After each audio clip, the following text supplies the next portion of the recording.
Well, hello, and it's my pleasure to see you again in this program into Vietnam. And we know that the year of 2012 has come to an end.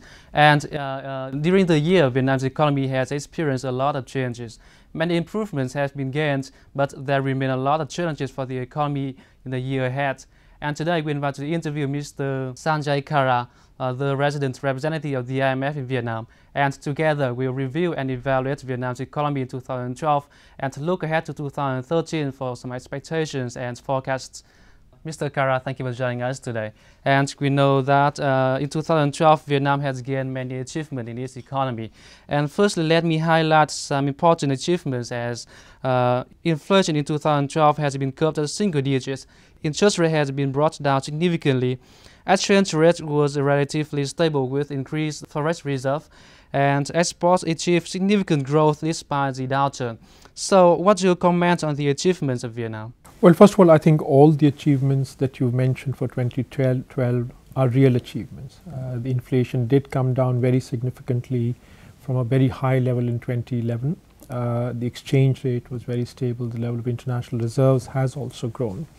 And these are very good achievements. I think macroeconomic stability is the foundation not just for good growth in the future, it is also a good environment in which businesses can operate. So I think in many respects all of these are good achievements. Liquidity in the banking system also was quite ample, but there were many other problems that needed to be dealt with in 2012. Yeah, and we understand that the problems in the banking sector, state-owned enterprises and the real estate market are the major reasons for the weak economic recovery in Vietnam in 2012. And measures have been being taken to tackle the issues. So how do you evaluate the efforts of Vietnamese government in tackling the issues and the initial result of the tackling process? I think there are significant problems in the banking system that still need to be tackled. At the same time, I think we said that there are good achievements in terms of macroeconomic stability, but there are still some concerns going forward. For example, even though headline inflation has come down, core inflation or underlying inflationary pressures are still a little bit on the high side. The level of international reserves has increased, but it's still not considered to be very comfortable for the economy to deal with large shocks either coming from outside or from inside. Even though the confidence in the dong has improved, it is something that we need to see a lot more of. The exchange rate has been stable, but there are many administrative measures that have been taken to make the exchange rate stable, and some of these things will have to be eased as we go forward. Many of these things are related to problems in the banking system. For example, confidence in the dong can be stronger if there is more progress in reforming the banking sector, if dealing with problems in the non-performing loans of the banking sector. So in the case of the banking sector, there are many issues that still need to be tackled. In the case of the state-owned enterprises, there are many issues that need to be tackled, including, I think, for the public to know what the real situation, the real financial situation of these enterprises is. We do not have much data, and we also don't know what the relationships are between some of the big companies and the smaller companies that they manage. So there are many things that we don't know, and because we don't know enough information about those things, we keep wondering what the problems might be in many of these enterprises.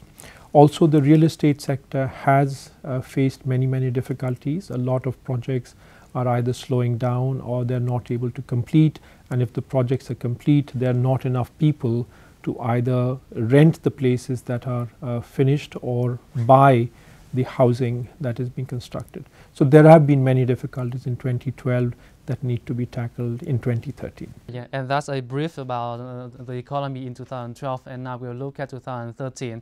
And firstly, I would like to recall a headline in 2012, that is inflation.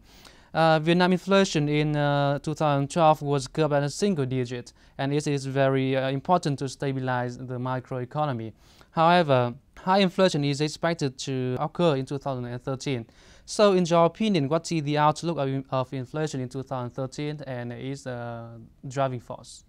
The government has announced that it wants to keep inflation in the single digits in 2013, and first of all I think that's a very good objective. It is the kind of objective that will contribute to macroeconomic stability, and the kinds of things that will determine inflation in 2013 are very similar to the kind of things that determine inflation in 2012.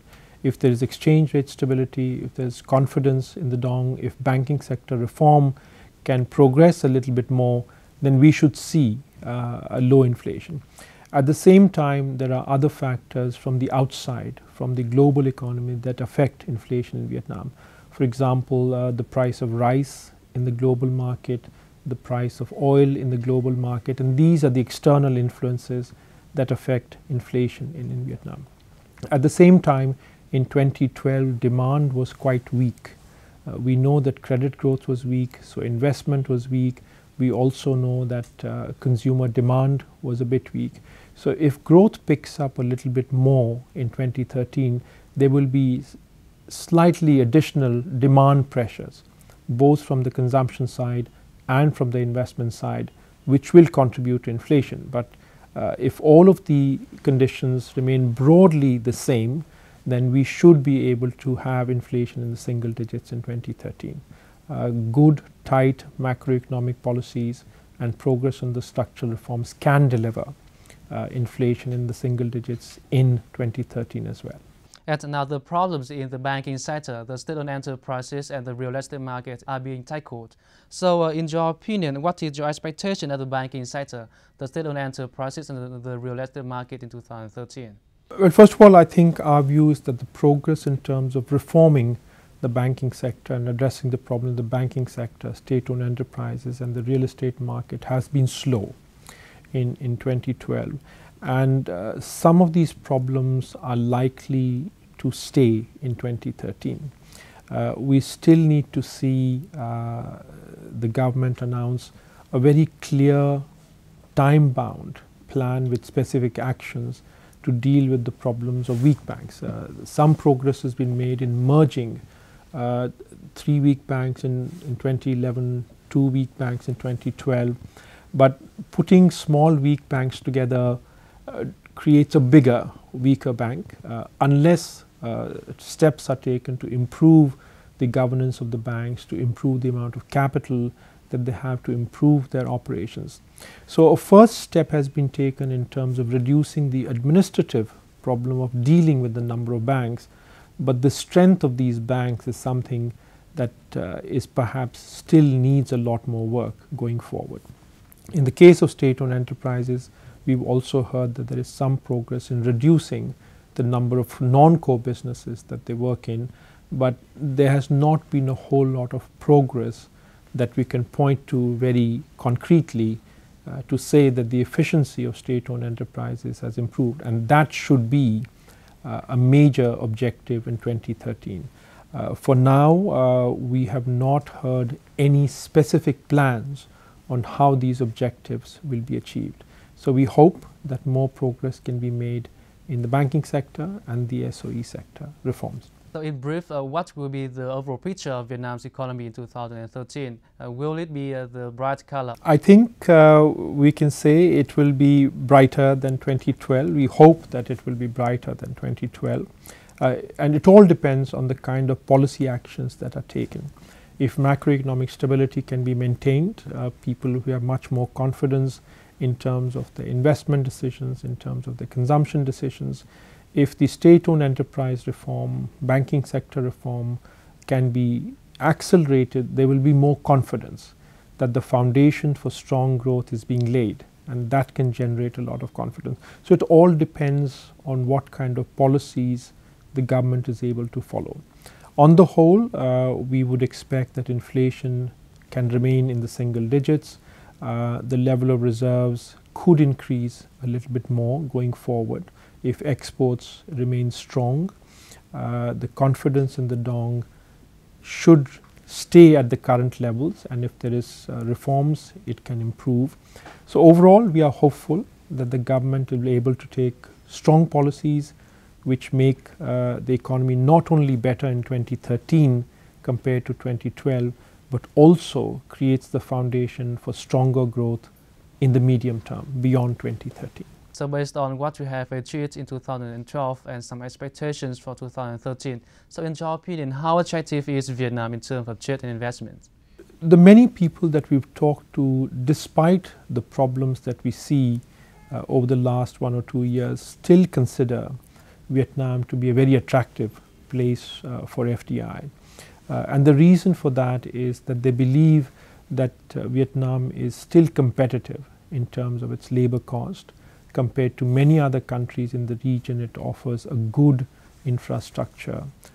It also has a market that's growing in terms of the population. It has a young, hard-working population, which makes for an attractive market both from the supply side and also from a demand side. So by and large, Vietnam is considered by many investors to be an attractive place to come to. That's it for today, and again, thank you for joining us. And I wish that the IMF will continue its significant role to help Vietnam's economy to recover in 2013. And I wish you all the best in the new year of 2013. Thank you very much. So, via the interview with Mr. Kara from the IMF in Vietnam, we can see that Vietnam's economy still faces numerous challenges in 2013. However, there remain a lot of opportunity for the economy to develop and to recover. And let's see how the economy will be in 2013.